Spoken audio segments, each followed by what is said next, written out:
ਵਾਹਿਗੁਰੂ ਜੀ ਕਾ ਖਾਲਸਾ, ਵਾਹਿਗੁਰੂ ਜੀ ਕੀ ਫਤਿਹ। ਮਹਾਰਾਜ ਸੱਚੇ ਪਾਤਸ਼ਾਹ ਗੁਰਬਾਣੀ ਵਿੱਚ ਸਮਝਾਉਂਦੇ ਹਨ, ਉਸਤਤ ਨਿੰਦਾ ਦੋਬ ਵਰਜਿਤ, ਤਜੋ ਮਾਨ ਅਭਿਮਾਨਾ।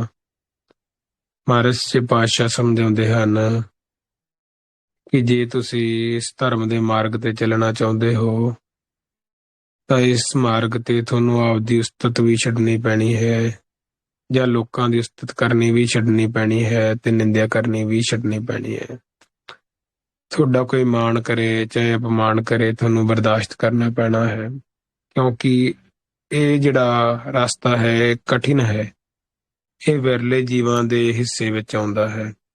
ਹੋਰ ਵੀ ਮਹਾਰਾਜ ਸੱਚੇ ਪਾਤਸ਼ਾਹ ਸਮਝਾਉਂਦੇ ਹਨ, ਉਸਤਤ ਨਿੰਦਾ ਦੋ ਤਿਆਗੇ ਖੋਜੈ ਪਦ ਨਿਰਵਾਣਾ, ਕਿ ਜੇ ਤੁਸੀਂ ਉਸ ਨਿਰਵਾਣ ਪਦ ਨੂੰ ਖੋਜਣਾ ਚਾਹੁੰਦੇ ਹੋ, ਉਸ ਪਰਮਾਤਮਾ ਦੇ ਘਰ ਨੂੰ ਖੋਜਣਾ ਚਾਹੁੰਦੇ ਹੋ, ਤਾਂ ਉਸਤਤ ਨਿੰਦਿਆ ਨੂੰ ਛੱਡ ਦਿਓ। ਲੋਕ ਕੀ ਕਹਿੰਦੇ ਆ, ਜਮਾਂ ਹੀ ਛੱਡ ਦਿਓ।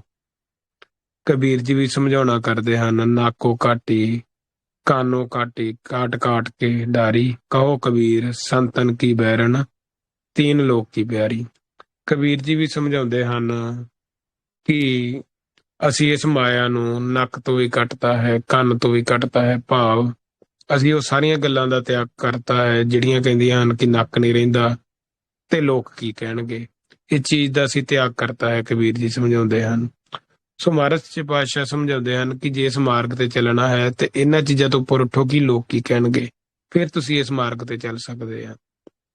ਅੱਗੇ ਸਮਝਾਉਂਦੇ ਹਨ, ਲੋਹਾ ਕੰਚਨ ਸਮ ਕਰ ਜਾਣੈ ਤੇ ਮੂਰਤ ਭਗਵਾਨਾ, ਕਿ ਜਿਹੜਾ ਜੀਵ ਸਿਉਣਾ ਮਿੱਟੀ ਲੋਹਾ ਹਰੇਕ ਚੀਜ਼ ਨੂੰ ਇੱਕ ਸਮਾਨ ਜਾਣਦਾ ਹੈ, ਜਿਹਦੀ ਸੁਰਤ ਤੇ ਲੋਹੇ ਦਾ ਤੇ ਸਿਉਣੇ ਦਾ ਕੋਈ ਪ੍ਰਭਾਵ ਨਹੀਂ ਪੈਂਦਾ, ਉਹ ਅਸਲੀ ਭਗਵਾਨ ਦਾ ਰੂਪ ਹੈ। ਪੁਰਾਤਨ ਸਮੇਂ ਦੇ ਵਿੱਚ ਇੱਕ ਸਾਧੂ ਦੀ ਉਦਾਹਰਨ ਆਉਂਦੀ ਹੈ। ਸਾਧੂ ਤੇ ਉਸਦੀ ਪਤਨੀ ਦੋਨੇ ਅਭਿਆਸੀ ਸਨ। ਸਾਧੂ ਨੂੰ ਮਨ ਦੇ ਵਿੱਚ ਬੜਾ ਮਾਣ ਸੀ ਵੀ ਮੈਂ ਆਪਦੀ ਪਤਨੀ ਤੋਂ ਅੱਗੇ ਆ। ਉਹ ਮਾਰੂਥਲ ਦੇ ਵਿੱਚ ਤੁਰੇ ਜਾ ਰਹੇ ਸਨ ਤੇ ਅੱਗੇ ਸਿਉਣਾ ਪਿਆ ਸੀਗਾ। ਸਾਧੂ ਨੇ ਕੀ ਕੀਤਾ ਕਿ ਉਹ ਸਿਉਣੇ ਦੇ ਉੱਤੇ ਪੈਰ ਦੇ ਨਾਲ ਮਿੱਟੀ ਪਾ ਦਿੱਤੀ। ਉਹਦੇ ਮਨ ਦੇ ਵਿੱਚ ਸੀ ਕਿ ਇਸਤਰੀਆਂ ਕਿਤੇ ਸਿਉਣੇ ਨੂੰ ਵੇਖ ਕੇ ਮਨ ਭਟਕ ਜਾਂਦਾ ਉਹਨਾਂ ਦਾ। ਤੇ ਉਸਦੀ ਪਤਨੀ ਨੇ ਮਗਰੂ ਦੇਖ ਲਿਆ। ਉਹ ਮਗਰੂ ਬੋਲੀ ਕਿ ਮਿੱਟੀ ਦੇ ਉੱਪਰ ਮਿੱਟੀ ਕਿਉਂ ਪਾ ਰਹੇ ਹੋ। ਉਸਦੀ ਪਤਨੀ ਦੀ ਅਵਸਥਾ ਉਸ ਤੋਂ ਵੀ ਅੱਗੇ ਸੀ, ਪਰ ਉਸਨੂੰ ਭਰਮ ਸੀ ਕਿਤੇ ਮੈਂ ਅੱਗੇ ਆ। ਸੋ ਦੇਖੋ, ਫਿਰ ਸਾਧੂ ਆਪਦੀ ਪਤਨੀ ਦੇ ਚਰਨੀ ਪੈ ਗਿਆ ਵੀ ਤੇਰੀ ਅਵਸਥਾ ਤਾਂ ਮੇਰੇ ਤੋਂ ਵੀ ਗਾਂਹ ਹੈ, ਤੈਨੂੰ ਤਾਂ ਸਿਉਣਾ ਵੀ ਮਿੱਟੀ ਲੱਗਣ ਲੱਗ ਪਿਆ ਹੈ, ਪਰ ਮੈਨੂੰ ਤਾਂ ਹਜੇ ਸਿਉਣਾ ਦਿਸਦਾ ਹੈ। ਇਸੇ ਅਵਸਥਾ ਨੂੰ ਮਹਾਰਾਜ ਸੱਚੇ ਪਾਤਸ਼ਾਹ ਬਿਆਨ ਕਰਦੇ ਹਨ, ਲੋਹਾ ਕੰਚਨ ਸਮ ਕਰ ਜਾਣੈ ਤੇ ਮੂਰਤ ਭਗਵਾਨਾ, ਕਿ ਜਿਹੜਾ ਜੀਵ ਲੋਹੇ ਤੇ ਸਿਉਣੇ ਨੂੰ ਇੱਕੋ ਜਿਹਾ ਜਾਣਦਾ ਹੈ, ਉਹ ਜੀਵ ਅਸਲੀ ਭਗਵਾਨ ਦਾ ਰੂਪ ਹੋ ਗਿਆ, ਭਾਵ ਉਹਦੇ ਤੇ ਹੁਣ ਮਾਇਆ ਦਾ ਕੋਈ ਅਸਰ ਨਹੀਂ। ਫਿਰ ਅੱਗੇ ਮਹਾਰਾਜ ਸੱਚੇ ਪਾਤਸ਼ਾਹ ਸੁਚੇਤ ਕਰਦੇ ਹਨ, ਤੇਰਾ ਜਨ ਏਕ ਯਾਦ ਕੋਈ। ਮਹਾਰਾਜ ਸੱਚੇ ਪਾਤਸ਼ਾਹ ਕਹਿੰਦੇ ਹਨ ਕਿ ਇਹ ਜਿਹੜੀ ਅਵਸਥਾ ਹੈ ਹਰੇਕ ਨੂੰ ਨਹੀਂ ਮਿਲਦੀ ਪੁੱਤ, ਬੜੀ ਮਿਹਨਤ ਦੇ ਨਾਲ ਹੀ ਮਿਲਦੀ ਹੈ। ਜਿਵੇਂ ਆਪਾਂ ਸੋਚੀਏ ਕਿ ਹਰੇਕ ਹੀ ਡੀਸੀ ਲੱਗ ਜਾਵੇਗਾ, ਇਸ ਸੰਸਾਰ ਤੇ ਨਹੀਂ ਲੱਗਦਾ। ਇਹ ਤਾਂ ਉਸ ਤੋਂ ਵੀ ਗਾਂਹ ਦੀਆਂ ਗੱਲਾਂ ਹਨ, ਮਾਲਕ ਦੇ ਨਾਲ ਪ੍ਰੇਮ ਪਾਉਣਾ।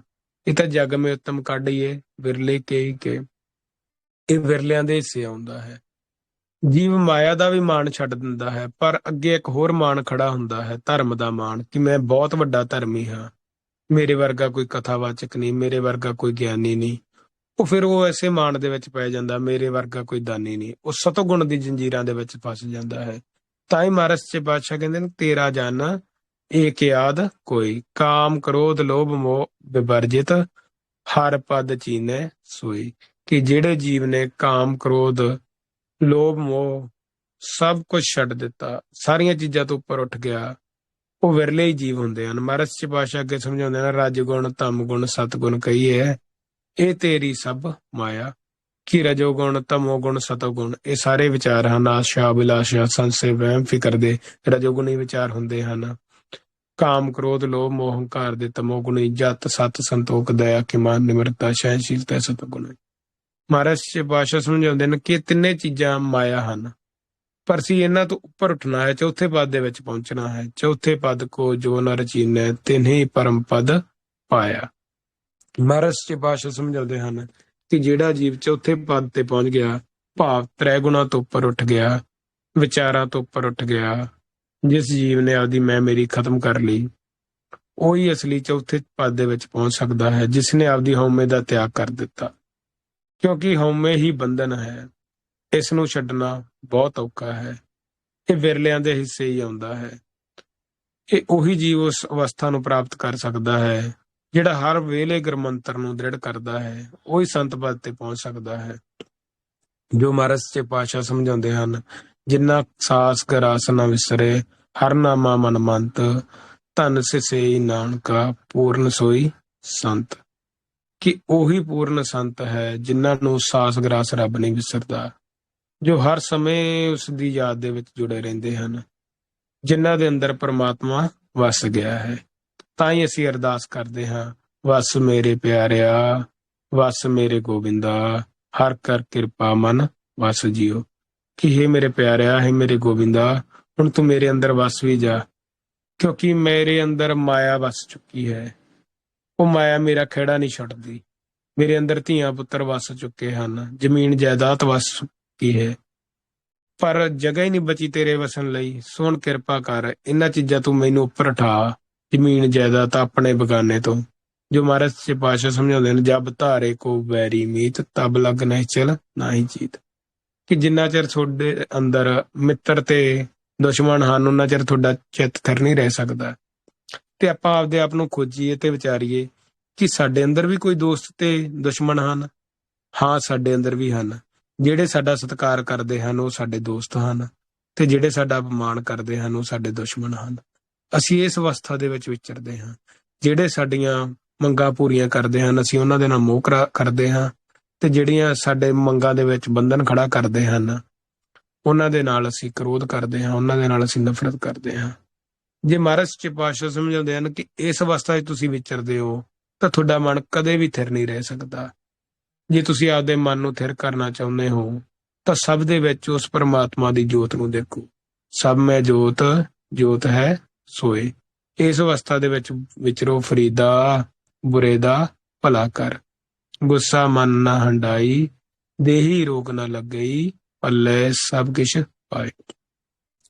ਕਿ ਸਭ ਦਾ ਹੀ ਭਲਾ ਕਰਨਾ ਹੈ ਅਸੀਂ, ਜੇ ਅਸੀਂ ਸੰਤ ਮਾਰਗ ਤੇ ਚੱਲਣਾ ਚਾਹੁੰਦੇ ਹਾਂ, ਇਸ ਧਰਮ ਦੀ ਪੌੜੀ ਤੇ ਚੱਲਣਾ ਚਾਹੁੰਦੇ ਹਾਂ, ਤੇ ਵੱਡੇ ਭਾਗਾਂ ਨਾਲ ਮਿਲਦੀ ਹੈ। ਸੰਤ ਕਾ ਮਾਰਗ ਧਰਮ ਕੀ ਪੌੜੀ, ਕੋ ਵੱਡ ਭਾਗੀ ਪਾਏ। ਸੋ ਹੁਣ ਵੇਖੀਏ, ਵਿਚਾਰੀਏ ਕਿ ਅਸੀਂ ਵੱਡੇ ਭਾਗਾਂ ਵਾਲੇ ਬਣਨਾ ਚਾਹੁੰਦੇ ਹਾਂ ਕਿ ਨਹੀਂ।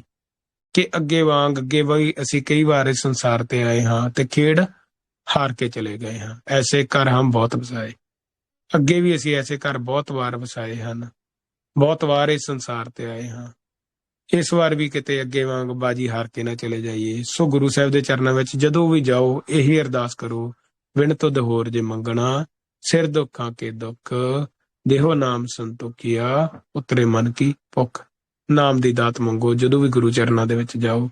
ਈਰਖਾ, ਨਿੰਦਿਆ, ਚੁਗਲੀ ਦਾ ਤਿਆਗ ਕਰਨਾ ਹੈ। ਕਿਤੇ ਵੀ ਬੈਠ ਕੇ ਕਿਸੇ ਦੀ ਨਿੰਦਿਆ ਨਹੀਂ ਕਰਨੀ, ਕਿਸੇ ਨਾਲ ਈਰਖਾ ਨਹੀਂ ਕਰਨੀ, ਕਿਸੇ ਨਾਲ ਦੁਬਦਾ ਨਹੀਂ ਕਰਨੀ, ਕਿਉਂਕਿ ਸਾਰਿਆਂ ਦੇ ਵਿੱਚ ਇੱਕੋ ਜੋਤ ਵਰਤ ਰਹੀ ਹੈ ਜੀ।